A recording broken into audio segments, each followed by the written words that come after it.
Hello दोस्तों, स्वागत करते हैं आपका अपने यूट्यूब चैनल अध्ययन एक्सप्रेस में। दोस्तों, आज हम हिंदी के प्रैक्टिस सेट 6 के बारे में चर्चा करेंगे, जिसमें हम हिंदी के इम्पोर्टेंट प्रश्नों को हल करेंगे। दोस्तों, वीडियो को लास्ट तक जरूर देखें और कमेंट बॉक्स में कमेंट जरूर करें कि आपने इन प्रश्नों में से कितने सही किए हैं। ठीक है, आइए देखते हैं पहला क्वेश्चन। पहला है दोस्तों, भिन्न भिन्न स्वरों के मेल से जो स्वर उत्पन्न होता है उसे क्या कहा जाता है। ऑप्शन में है संयुक्त स्वर, दीर्घ स्वर, संधि स्वर या मूल स्वर। तो दोस्तों, ये बताइए आप किस स्वर किसे कहा जाता है। तो स्वर उन वर्णों को कहते हैं जिनका उच्चारण बिना किसी विघ्न या बाधा के होता है।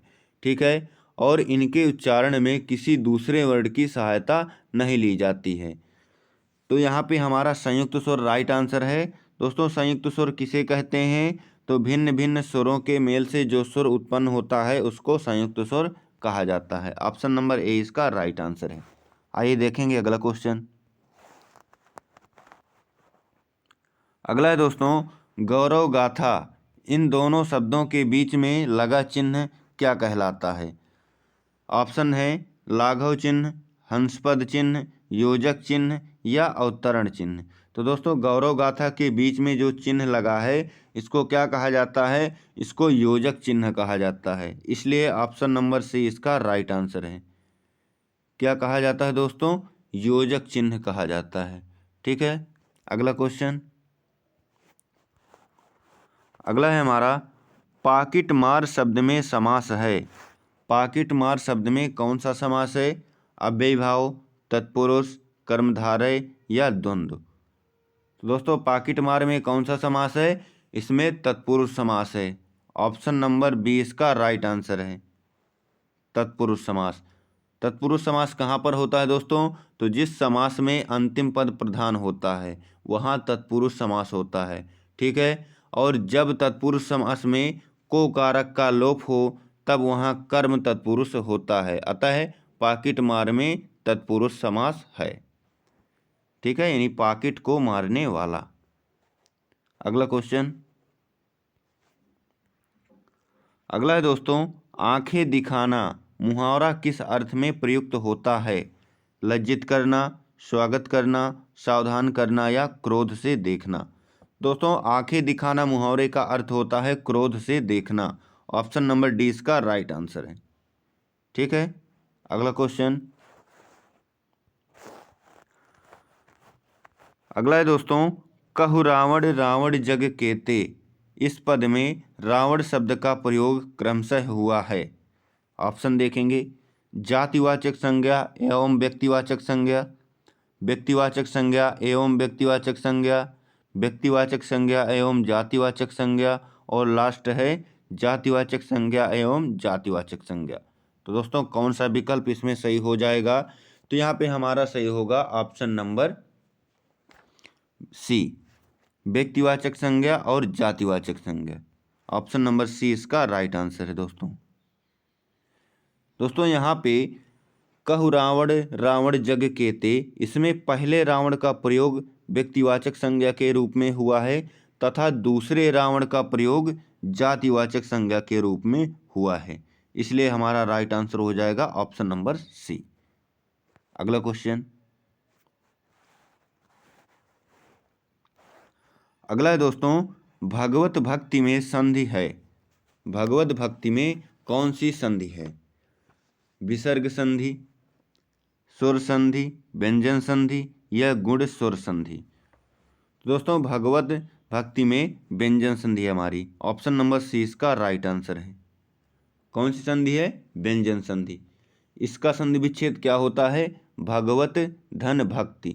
ठीक है, जब क्या नियम होता है व्यंजन संधि का? यहाँ पे जब का च ट त पा इसके बाद किसी वर्ग का तृतीय या चतुर्थ वर्ण आता है तो इनके स्थान पर अपने ही वर्ग का तीसरा वर्ग हो जाता है, तीसरा वर्ण हो जाता है। तो यहाँ पे ता के स्थान पे दा हो गया है। ठीक है, इसलिए यहाँ पे व्यंजन संधि है।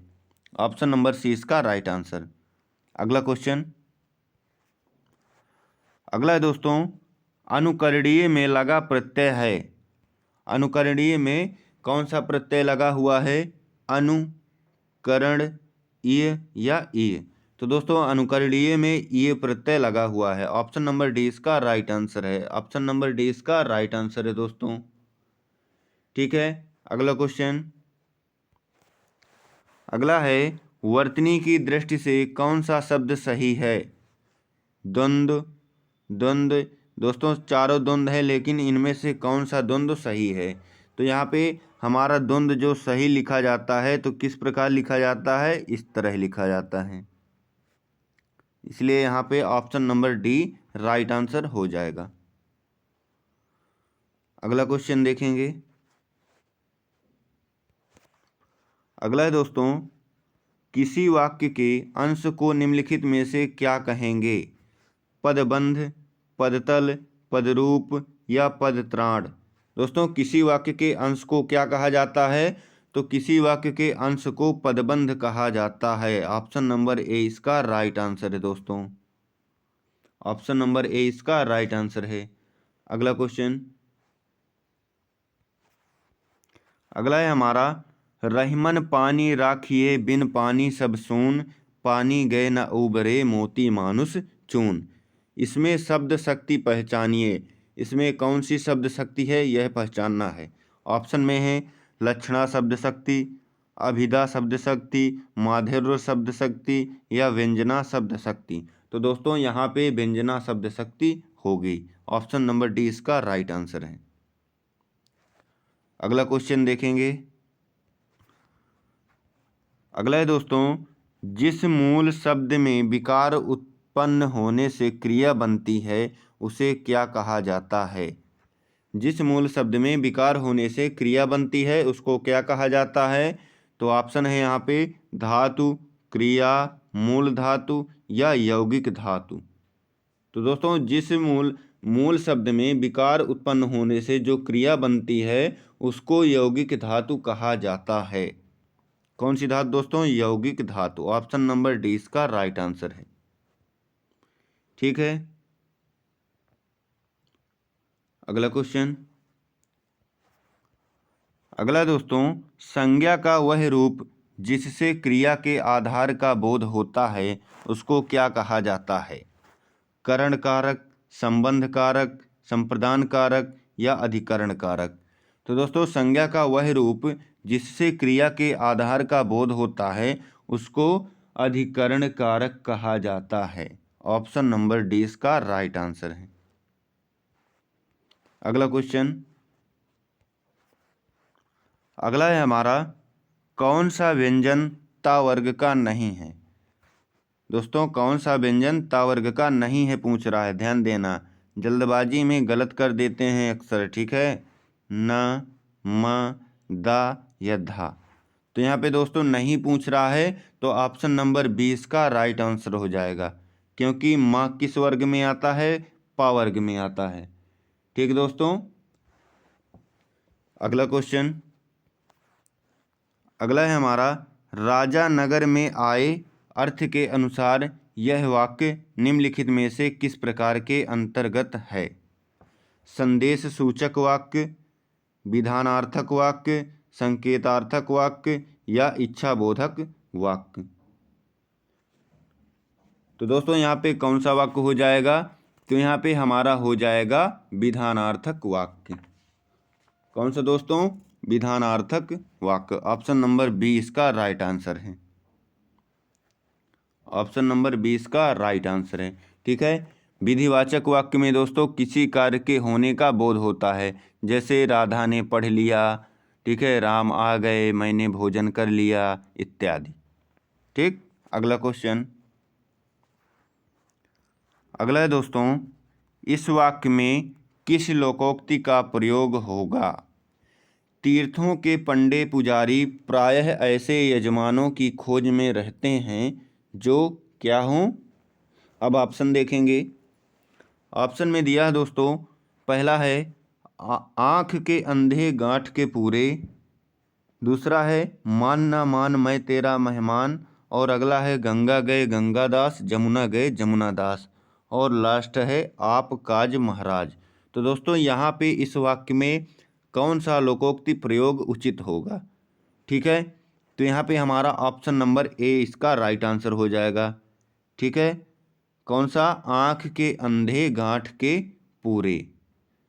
ठीक है, क्योंकि दोस्तों यहाँ पे ये इसका अर्थ है कि तीर्थों के पंडे पुजारी प्रायः ऐसे यजमानों की खोज में रहते हैं जो आँख के अंधे गांठ के पूरे हों। ठीक है, अर्थात धनी मूर्ख हों, जिससे उन्हें आसानी से बहलाया जा सके। इसलिए आँख के अंधे गांठ के पूरे यहाँ पे सही लोकोक्ति का प्रयोग होगा। ठीक, अगला देखेंगे। अगला है दोस्तों, मैं अपना सिर खुजाता हूँ, इस वाक्य में है कौन सी क्रिया है यहाँ पे।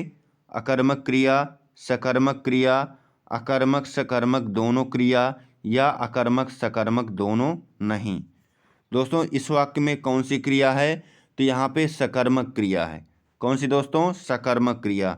ऑप्शन नंबर 20 का राइट आंसर है। अब दोस्तों सकर्मक क्रिया कहाँ पर होती है, तो जहाँ वाक्य में कर्म का प्रयोग हो, जहाँ वाक्य में कर्म का प्रयोग हो वहाँ सकर्मक क्रिया होगी। ठीक है, या जब क्रिया का प्रभाव कर्ता के बजाय कर्म पर पड़े। कहाँ पर दोस्तों, कर्ता के बजाय कर्म पर पड़े, तब उसे सकर्मक क्रिया कहा जाता है। यहाँ पर खुजाना क्रिया का प्रभाव कर्म यानी सिर पर पड़ रहा है। ठीक है, अतः यहाँ पे सकर्मक क्रिया होगी।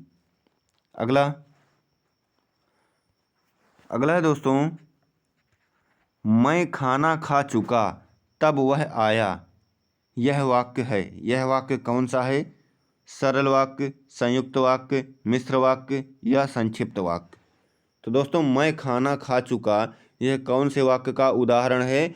यह हमारा मिश्र वाक्य का उदाहरण है। ऑप्शन नंबर सी इसका राइट आंसर है।